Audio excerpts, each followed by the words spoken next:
So I legitimately don't even know where to begin with this one.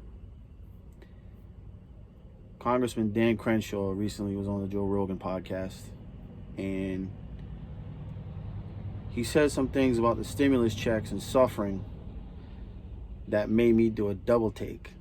Like, for a man in his position to say some of the things that he said in some of the previous jobs he's held, including defending this country and other countries, technically, really, because that's what Navy SEALs do. They go in and they help other people and do other missions and stuff like that.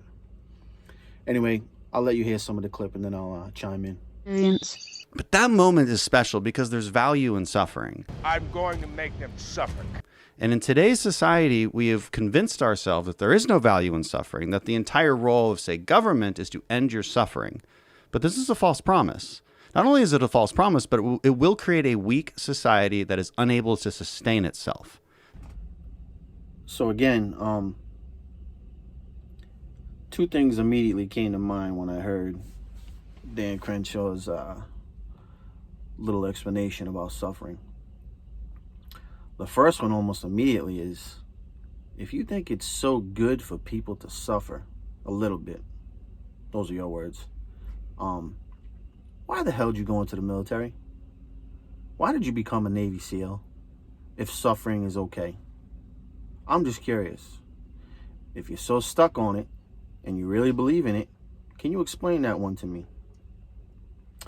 And then secondly, you being a congressman, your job is literally to alleviate the suffering of the people in your district where you are. That's a really important point, and I think there's deep truth in that.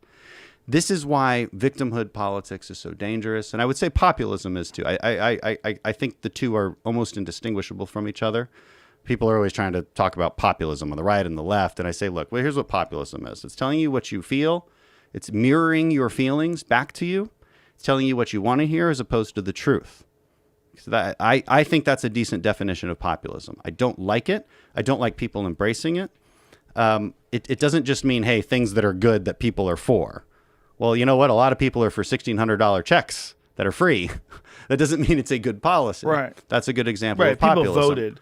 If they voted and said, do you want $100,000 free a year? Totally. Everybody would vote yes. Yeah. Why wouldn't you? Yeah, is it a sustainable policy? No, of course right, not. Of course not.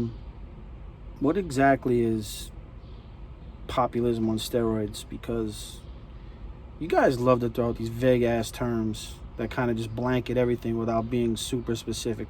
And Mr. Joe Rogan, I am super surprised that you even let him get away with that, because normally you're on it. You're like, whoa, stop, wait a second. What do you actually mean by that? And you didn't do that this time around, which is amazing to me. I'm kind of wondering where your mentality is at right now. I will agree with one thing on him. Of course, there are some people that really probably don't deserve or need that money. You know, for a guy so concerned with people having to suffer a little bit, you weren't feeling that way about the oil industry and how you wanted, give them handouts. But the general public, you're saying, can go screw themselves, pretty much. I'm pretty sure your voting record, albeit I don't know the whole thing, is probably more in line with helping corporations than the people in general. I think you did vote for the support aid once, but now you're talking about, hey, let's take away all the money. We're pushing a year and a half now for the pandemic. People are still struggling, and you think one $1,600 check is an issue for almost a year and a half of people struggling? You amaze me, sir. Republicans never cease to amaze. You never really have a good argument. You come up with vague arguments. Oh, it's just policy that won't work. Well, what about that policy is it that won't work? Never heard you guys complain about all the money that go to cars, companies, and banks, and oil industry. So the second an American is about to get a $1,600 check, I think with all money involved, it wasn't that very much for the American people compared to the amount of money that's been given to corporations through PPP and other things. I didn't really hear you guys complaining much about that on the right. But let's give Americans $1,600 and Republicans and those on the right lose their shit. Going on a year and a half. A lot of people are still hurting. A lot of people are still struggling. And a lot of people are still getting sick and dying. I don't think a $1,600 check is going to hurt much, especially when it's people's money. It's the people's money. You know, we've put tons and tons and tons of money into this government, and tons and tons and tons of money go out to other countries that aren't Americans, whether it be for help or aid or what have you. But the American people can't get a $1,600 check. Unfucking real, dude. The fact that you can actually sit there and say that shit with a straight face amazes me. That's what I don't get. And I usually like Joe Rogan on some of his things, but he's a smart guy, and for him to sit there and hear that and not think of this shit on the fly like he normally does, crazy to me. Crazy. I don't know what the hell is going on. But let's get back to the video, listen to a little bit more. And the kind of amounts to the I think drastic lurches in welfare policy or infrastructure spending and all of these things that we're seeing. It's populism on steroids. It's telling you what you want to hear, and that's not truth.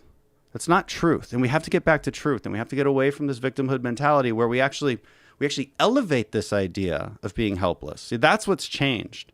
That's what's changed in the last decade. It used to be that, well, you might feel some shame if you were the type to, you know what, I need some help. I feel bad about it. I'm going to get back on my feet, but I need some help right now.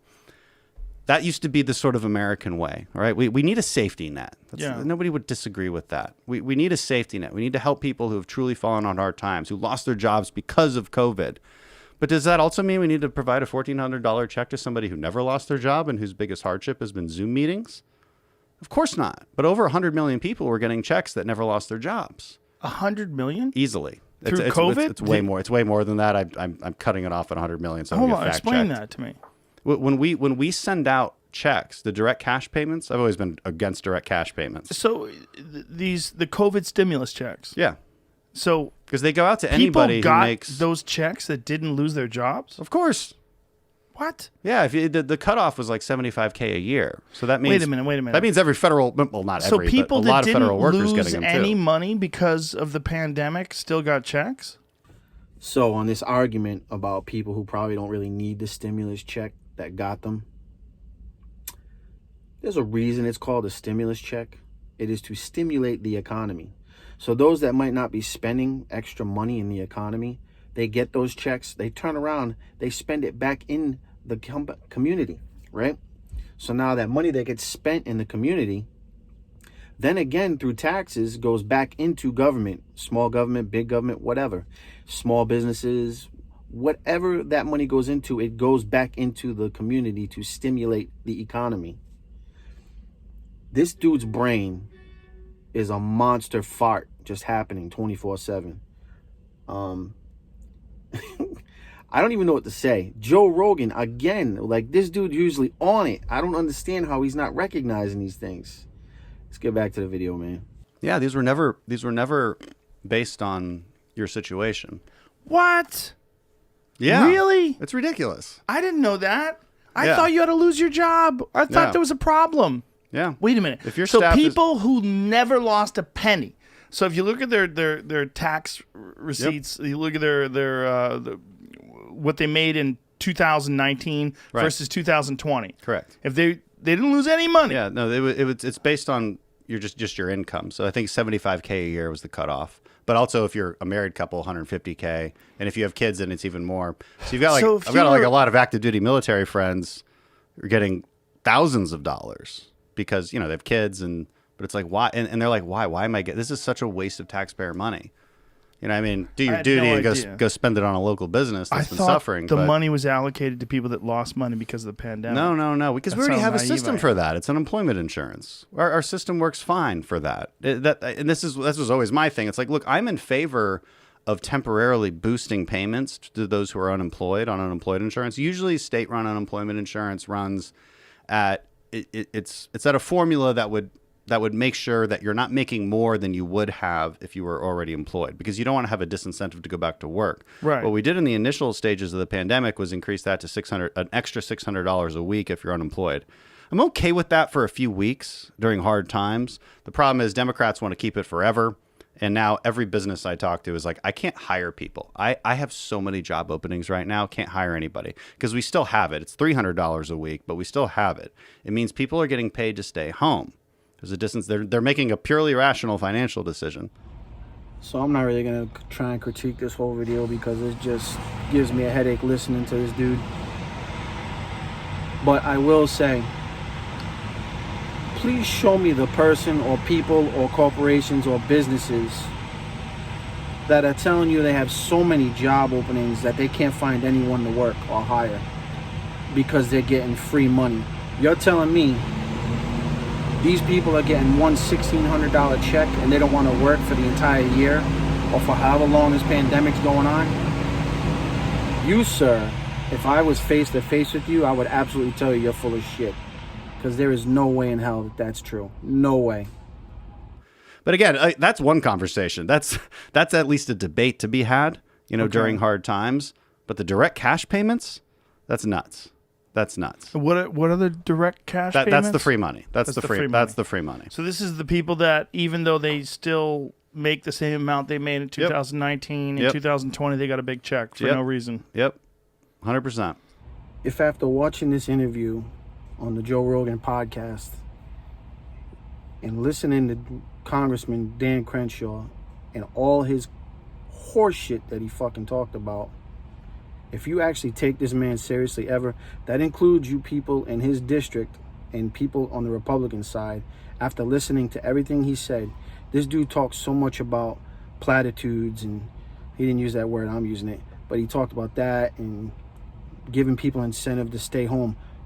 Where is the money that allows people to stay home? Let's say that they had enough kids and people in the home that they did get the $5,600.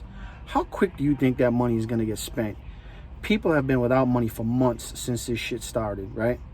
$5,600 is going to go like that. Like that. Think about it. Bills, car payments, maybe even buying themselves a new car because they haven't had one.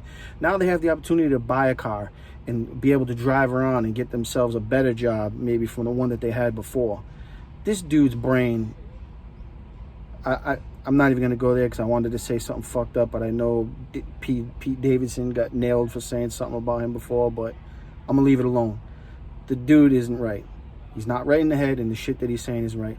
And I could tell, towards the end, I felt like Joe Rogan was catching on because he was kind of coming back at him real subtly, but at the same time, he really wasn't.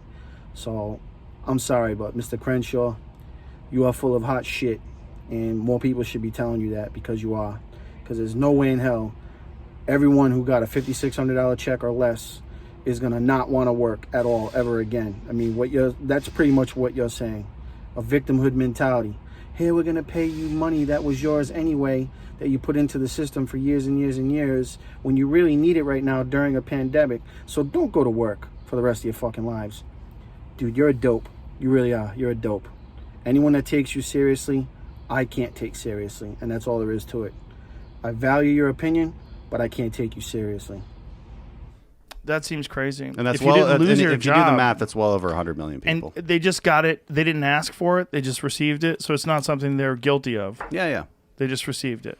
But it gets to the cultural argument that we're talking about. No, there was no backlash for this.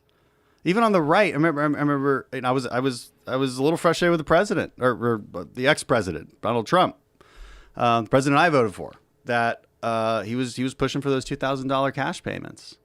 I said, but don't you think that he was doing that politically? And I didn't vote for him. But that's the point. But don't you think that's the point? That's political. That's exactly the point. There's an incentive now to pay people off with their own money, and it's not good. Yeah, but it wasn't. Don't you think that he was in a desperation situation where he just wanted to get reelected?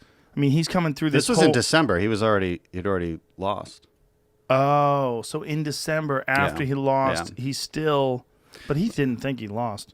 He thought he was still a different conversation. I don't know if you want to get into it. It's a good conversation. He thought he was going to somehow or another get reinstated. I don't know if he ever truly believed that, but he was pushing for it. But yeah, it is on the victimhood side.